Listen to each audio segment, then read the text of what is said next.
tiempos de coronavirus hemos visto de todo. Es por eso que aquí en el Juete nos encargamos de darle juete a quien corresponda.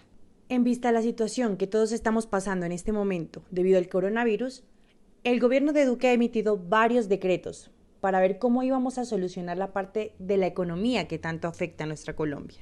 Si usted es uno de los 18 millones de colombianos que según cifras oficiales viven en arrendamiento, le va a interesar escuchar lo siguiente. Queremos compartir a los colombianos el día de hoy cómo hemos evolucionado, cómo hemos avanzado con el decreto de arriendos, decreto que ya es una realidad y que además ha habido mucha expectativa alrededor de esta disposición normativa. Lo primero que yo quisiera decir es que tenemos en todo el país, un marco normativo que permite que las millones de familias que hoy viven en arriendo puedan llegar a aquellas que se cuelguen y no puedan hacer su pago a un arreglo, a un acuerdo con el propietario y que ese arreglo esté desprovisto de cualquier tipo de penalidades, de cualquier tipo de interés de mora y, lo más importante, que se prohíben los desalojos en Colombia desde acá hasta el 30 de junio. El presidente Duque junto al ministro Jonathan Malagán se dirigen al país con una previa y nos explican a las personas y a usted que está interesado en este tema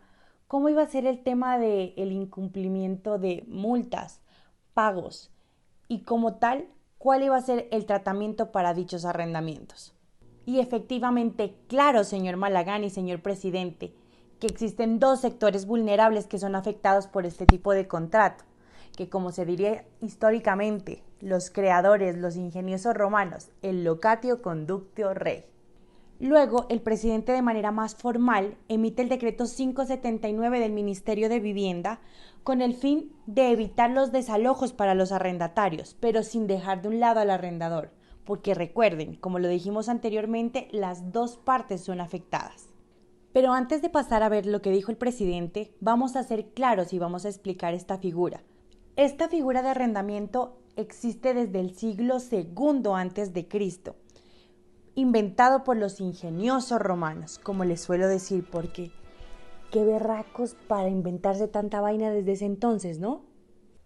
Desde esos siglos hasta la fecha seguimos manejando esa figura de arrendamiento. Dos personas que llegan a un acuerdo, la una le propicia a la otra poder disfrutar de alguna cosa en específico, a cambio de una remuneración en dinero o lo que entonces se llamaba merces en romano, o lo que actualmente llamamos la platica, o lo que los pastuzos diríamos un par de reales. Esas dos figuras, para ser más claros, serían lo que es el arrendador, que vendría a ser el locator, o el arrendatario, que vendría a ser el conductor. Le arriendan a usted la casita, la bodega, el local, el apartamento, por una platica a cambio, pero obviamente que ese contrato se hace con buena fe y con unas bases que se ponen previamente antes en un contrato escrito con su firma y la de la persona que le está arrendando el lugar. Bueno, pues aclarada la vaina, ya podemos entrar en materia para ver lo que el presidente dijo en el decreto 579. 1. No habrá condonación en los cánones de arrendamiento. 2. No habrá desalojos. 3. Se aplazan los incrementos en los cánones que tuvieran lugar desde el 15 de abril del presente año hasta el 30 de junio del mismo año. 4. Los incrementos que se aplazaron durante la fecha del 15 de abril hasta el 30 de junio del presente año se pagarán prorrateados durante la fecha de terminación del contrato, salvo el acuerdo de las dos partes. 5.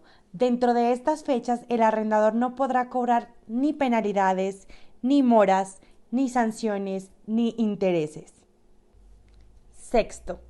Todos los inmuebles que tenían que ser entregados hasta esta fecha se entiende obviamente que serán aplazados hasta el 30 de junio del presente año, pero obviamente que las personas deberán pagar sus cánones de arrendamiento normalmente.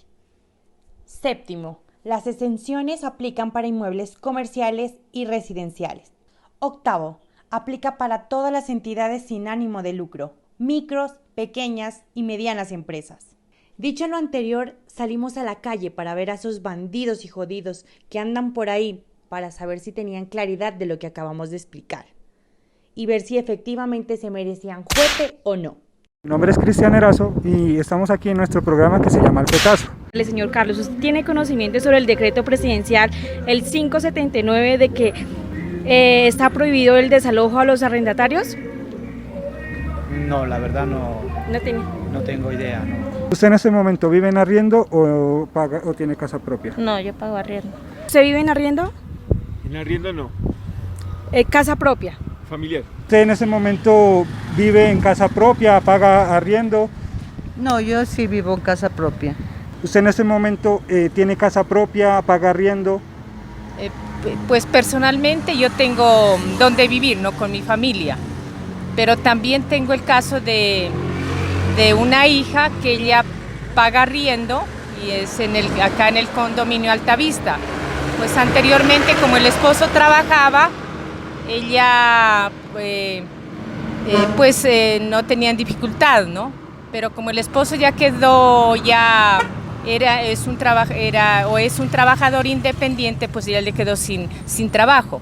Entonces, ¿qué pasa? Con el mínimo que se gana mi hija, pues tiene que sufragar el arriendo y el señor pues difícilmente le va a perdonar, ¿no? He escuchado a algunos vecinos que siempre hay casos de unos amigos que siempre los han molestado, que los han sacado que son dueños de las casas y los han sacado de los arrendos.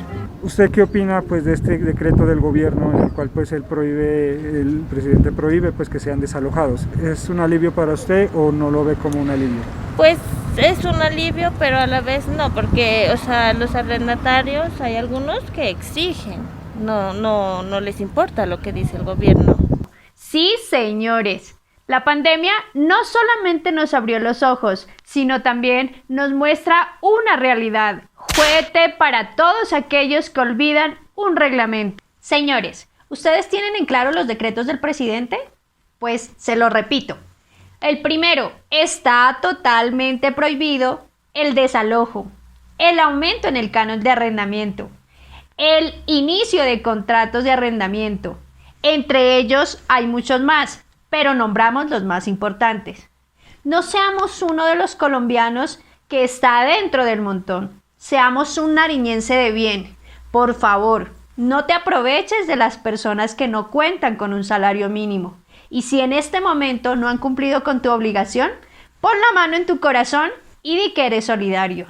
Y no te conviertas en un protagonista de la noticia juguetera. Vamos a explicar y vamos a entender qué es un derecho real y si ustedes en su casa lo practican. Bueno, el derecho real. El derecho real viene de hace siglos. Para ser más exactos, viene de la civilización Roma. Y si tenemos en cuenta, esa civilización Roma fue hace 3000 años antes de Cristo. Esto está constituido actualmente en el artículo 665 del Código Civil. Es el derecho o el dominio que tenemos sobre una cosa, sea un usufructo, una vivienda o el uso de una habitación. La herencia misma y el sujeto pasivo no tiene determinación. Es universal. Ius en res. ¿Qué significará esto? Esto es derecho sobre una cosa, como lo llamaban los antiguos romanos. Pero nosotros nos vamos a centrar en el arrendamiento que había anteriormente en Roma. Habían 3 tipos de arrendamiento: el arrendamiento de servicios, el arrendamiento de obras y el arrendamiento de cosa. ¿Qué será lo que a nosotros nos interesa saber? El arrendamiento de cosa es lo que se daba anteriormente, de que el dueño cediera el uso de esa cosa a cambio por una renta. Dígame si no es lo que vemos ahora en día. Y dentro de los contratos que habían en Roma, este contrato se veía llamado como contratos consensuales. El aporte de la historia es algo maravilloso y lo miramos reflejado en la actualidad. Sí, señores, como nosotros lo diríamos, tú entregas tu ranchito y yo te entrego 1000 realitos. ¡Ay, Roma! ¿Cuánta falta haces con tus dioses? Pues solamente seríamos seres de obediencia y seres de esclavitud. Y con ello, el señor presidente se ahorraría tantos decretos. Uno de ellos sería que solamente el decreto de arrendamiento no sería para bienes inmuebles, sino también para personas como nosotros, en el cual seríamos una cosa, mas no seres humanos. Y aquí comienza mi ñapita juguetera. Sí, señores, a los colombianos y a los nariñenses nos tocaron el corazoncito del cuy sabor. Un lema identificado para los nariñenses. Señores, el nariñense es conocido como la persona más solidaria, carismática, humilde y trabajadora. Así que en tiempo de pandemia, mantengámonos en unión familiar, en unión con nuestros amigos, ayudemos a la persona que lo necesita y brindemos todo lo que tengamos. Un granito de arena ayuda a aportar a las personas que no cuentan con apoyo del gobierno, con apoyo de la sociedad y mucho menos con un sueldo fijo. Así que si tú eres un nariñense lleno de tantos valores, por favor, en tiempo de pandemia, expresa tus sentimientos y da tu granito de colaboración.